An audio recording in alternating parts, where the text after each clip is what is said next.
Hey guys, and welcome to the Working Money Channel. So the crypto market's still hovering around $2 trillion, guys, and Bitcoin dominance really hasn't changed over the last little while. We're still hovering at around 42%. So with regards to the crypto market, we haven't seen too much movement. I know we've been waiting for this altcoin rally, but Bitcoin isn't budging and altcoins are not, and altcoins still moving in tandem with Bitcoin. Now, when we take a look at the market, over the last 24 hours, we have seen the market move just a little bit. We are in the green, but not by much. XRP up 0.6%, specifically trading right now at about 83.7. 0.837, still in the number 6 position.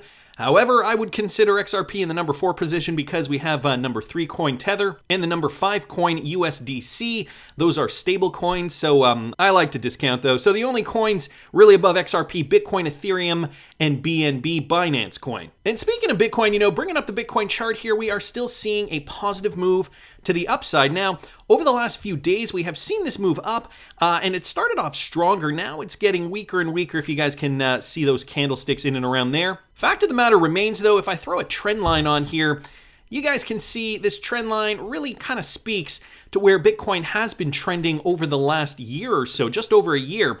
So as soon as we did break past this level of resistance, we made new all-time highs. And as you guys can see, that trend line staying very, very close to new levels of support that we have been creating, or rather that the Bitcoin cryptocurrency has been creating.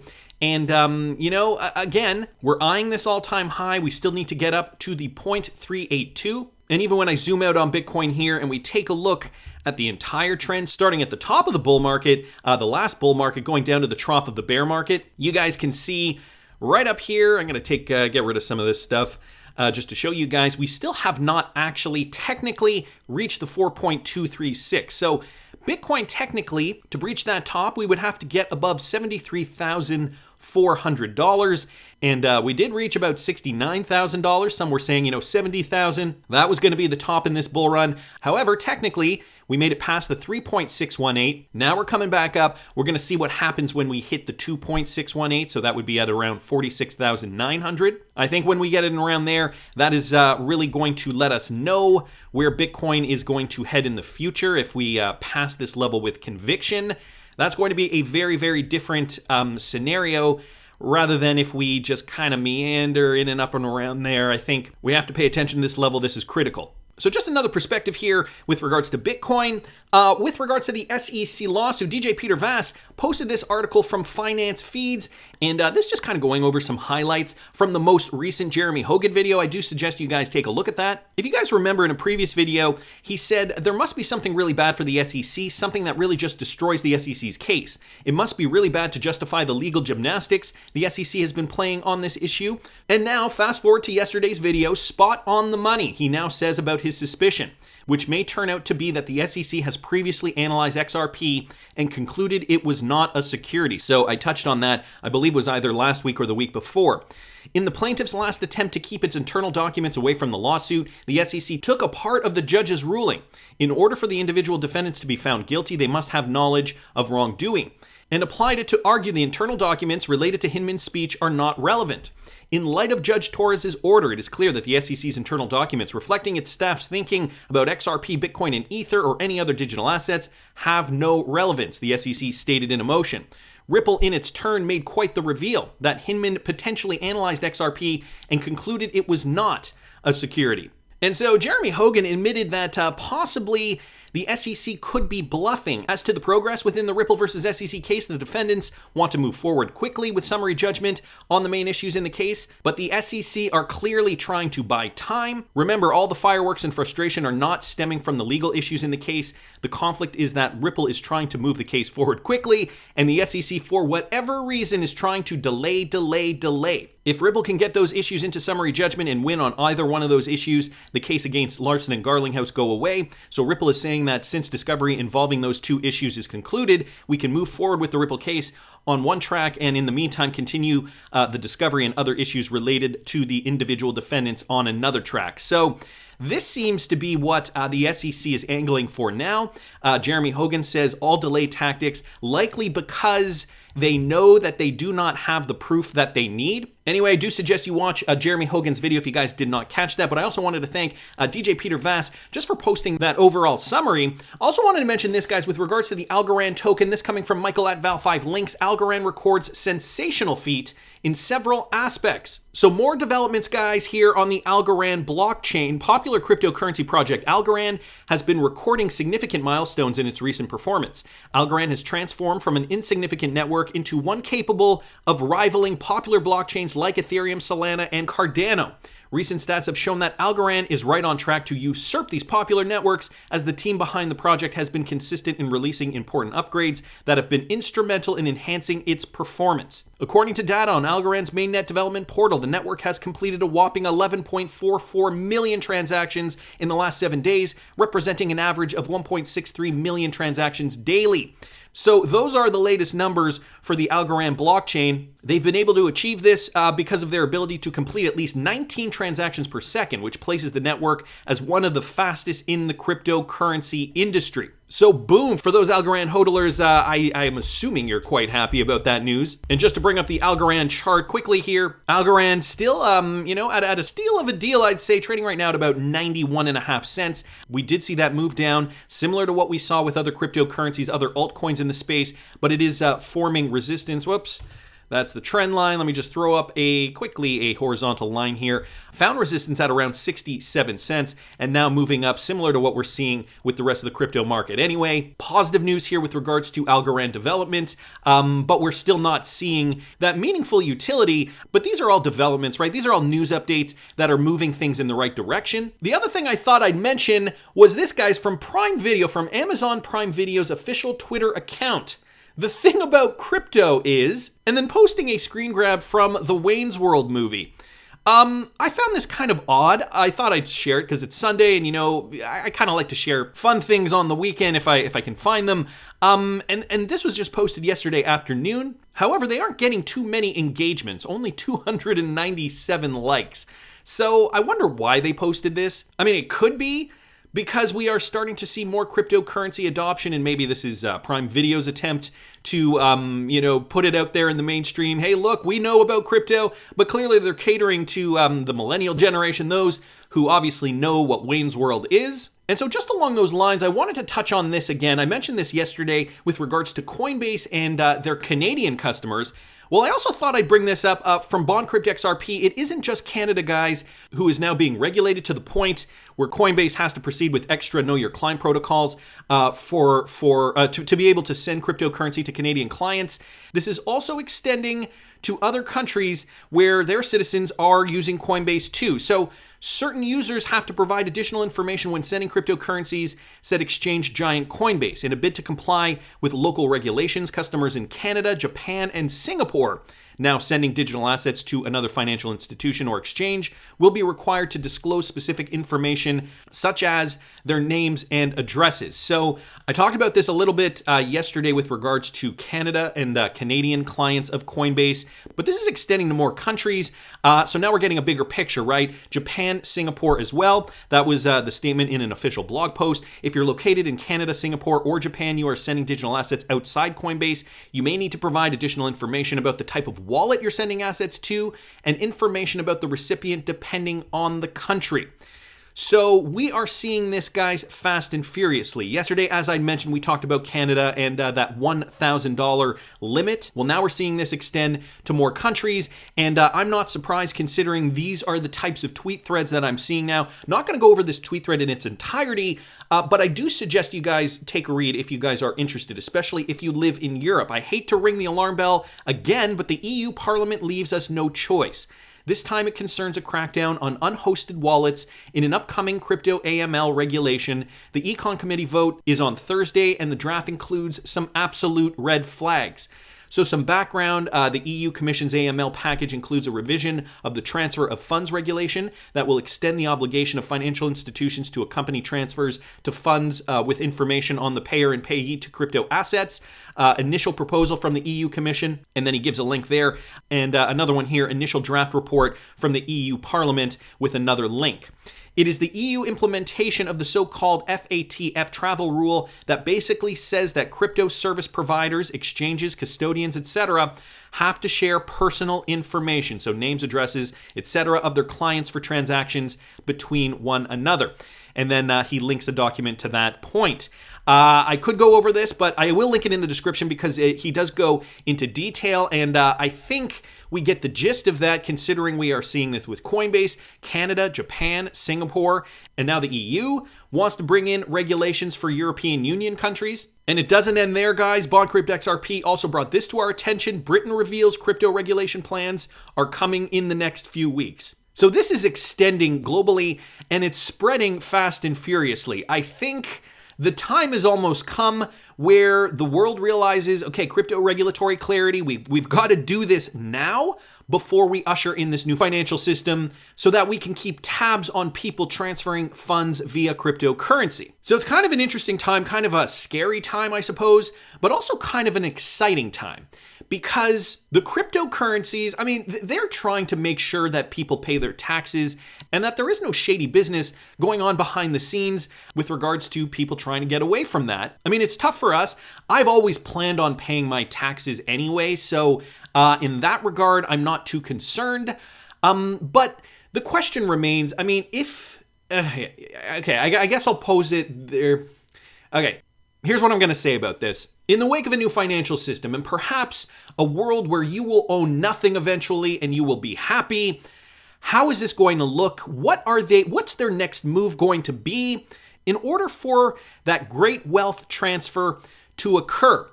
I know there are already people that I've talked to on Twitter and in my real life that are already starting to safeguard their wealth through means like cryptocurrency, precious metals, hard assets, stuff like that.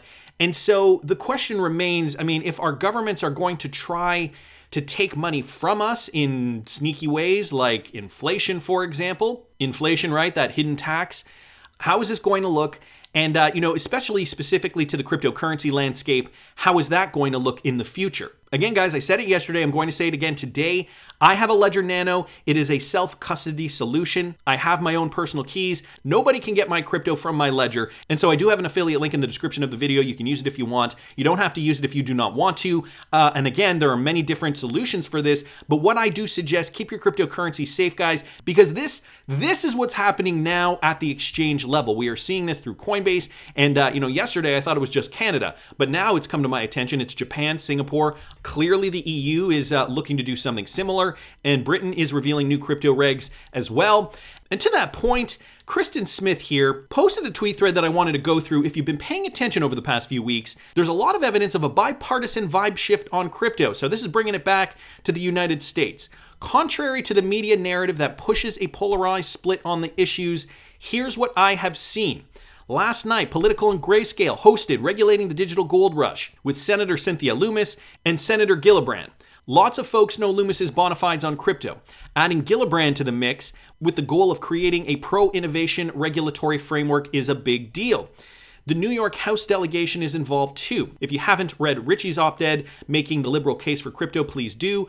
This isn't some pie-in-the-sky vision for a progressive paradise. These are real solutions to problems being developed right now. And so she retweeted that. There's healthy legislative bipartisanship in the House, too. Last week, Tom Emmer led a group of 4 Republicans and 4 Democrats in sending a letter to the SEC imploring the agency to not stifle innovation by imposing onerous reporting regs on crypto companies. So that just happened last week to the SEC, which is great news. After Biden's crypto EO, we're keeping an even closer eye on the federal agencies and regulatory bodies. That's why I was happy to see this reserved but bullish by government standards remark by Janet Yellen this morning.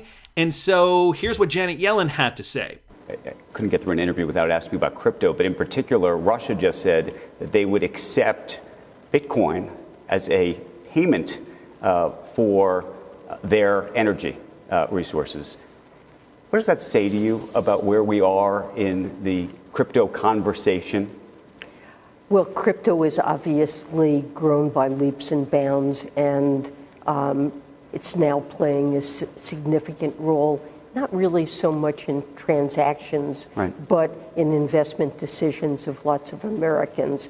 And the president just issued a couple of weeks ago an executive order tasking us and other agencies with thinking about the regulation of crypto. I mean, you're less skeptical about it than in previous. I mean, we've been talking about it together for a long time now, and I think you've had a skepticism about crypto technology. I have a little bit of skepticism because there are, I think, valid concerns around it. Some have to do with financial stability, consumer investor protection, use for illicit transactions, and other things. Right. On the other hand, there are benefits from crypto, and we recognize that innovation in the payment system can be a healthy thing. We would like to come out eventually with recommendations that will create a regulatory environment in which healthy innovation can. Okay, so the stance, whereas at one time was very pessimistic and very cautious, has clearly changed. This coming from the US government, okay? Kristen Smith continues by saying, and I know that many in the crypto community are frustrated with the media's point of view, but the coverage is on average improving and increasing. You can have issues with how they approach it, but it's meaningful, and the New York Times dedicated an entire section on cryptocurrency. So guys, essentially we are seeing a shift. We are seeing that we're getting over that hump. Kristen Smith continues and concludes by saying, these good examples do not mean that crypto enjoys diamond-plated support across the political spectrum.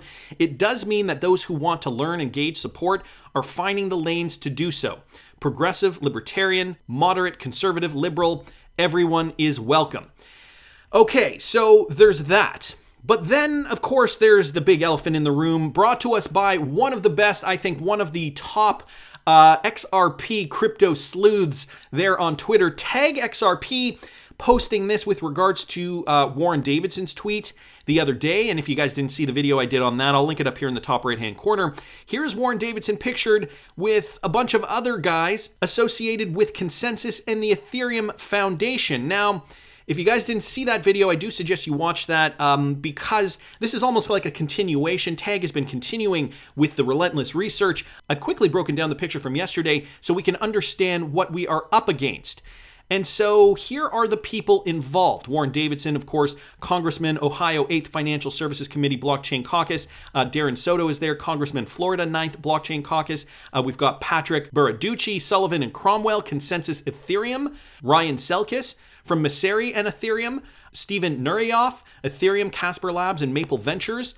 And Aaron Wright over here, who I thought was Joe Lubin, is not Joe Lubin, Ethereum Alliance, Cardozo Law, and Open Law. So he is really shining some light on who apparently, allegedly, has ties with the Ethereum Alliance and Consensus. And so this tweet thread continues on, Tag also pointing out Jerry Brito here, Coin Center, Bitcoin, and Ethereum Maximalist, also bringing up some clips from Digital Asset Buy, tweeted over the last several months. This is Steven Nureyev. I showed this video on my channel in the past. Early advisor to Ethereum founders describes how the SEC loved the idea of Ethereum being pitched as a product before the Ethereum launch in 2014. You know, some damning evidence here. Another one here of Steven Nureyev as the co-founder, which intrigues me the most, from July 2018. Again, guys, I will link this tweet thread in the description if you're interested in going through it in more detail. Of course, we've got Joe Lubin, co-founder of Ethereum, Steven Nureyev, early Ethereum legal advisor. So this was all tweeted out over the last several months here. This was interesting too. Tag bringing this up from Ripple Eye here. A Twitter post from Steven Nureyev. The SEC came up with the decentralization narrative. So specifically calling out the SEC on a narrative that they were clearly trying to create. One of decentralization, one where they were trying to attack Ripple and XRP for being too centralized. I mean, we know for a multitude of reasons why that's not true, but you know, just to kind of point it out here. And so there's a lot to go through here, guys. I'm not going to get through it all, but again, I will link this in the description of the video. So Tag XRP, very, very critical, and specifically critical of Warren Davidson. But then if you guys read down here in the tweet thread, I don't know if you guys caught this, Warren Davidson actually responded to that photo that Ripple's government relations staff is also pictured in the photograph. So yes, somewhere in here, we have Ripple's government relations staff also at this meeting. So Warren Davidson defending his position here, Tag XRP responding, Warren Davidson, why were Ripple then the ones to be sued? Why did the SEC threaten to go after innocent XRP holders? What is going on? And we still have yet to get a reply from Warren Davidson on that. But I thought that was interesting, to play devil's advocate and to show both sides of this. Ripple's government relations staff were also apparently at this meeting. But, I got to give credit to Tag XRP. He's like a dog with a bone. He posted this right after Ripple was lobbying Warren Davidson from December 2018 to May 2020, but then terminated. You can see everything at this link here.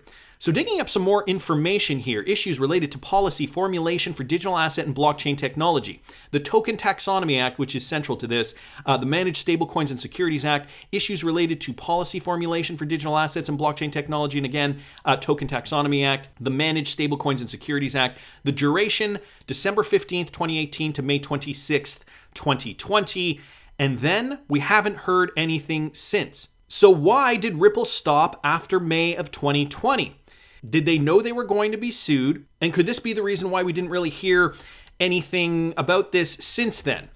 Then, I don't know if you guys remember, but if we go back to 2020, the day before the SEC officially announced that Ripple was going to get sued, they had let Ripple know, and Brad Garlinghouse the day before said, hey, look, guys, we're going to get sued. Just, I just wanted to let you know. I forget what the tweet was, but it was basically along the lines of, don't worry, there's going to be an announcement, we're going to get sued. And then the very next day, the SEC comes down with the official announcement. So, I think there was likely behind the scenes, the writing was on the wall for Ripple, and they kind of knew at that time, between May and December of 2020, that the SEC was investigating them. As early as 2018, I think they had the SEC in their offices requiring or requesting certain documents. This is just if my memory serves me correctly, but I've been covering this for a while now. But anyway, Tag XRP, noting these timelines as well, Ripple was lobbying between 2018 and 2020, and then just stopped. However, Ripple's government relations staff were also at this meeting. Does that mean that Warren Davidson is out of the woods? Or do you still think that there's a connection between Warren Davidson,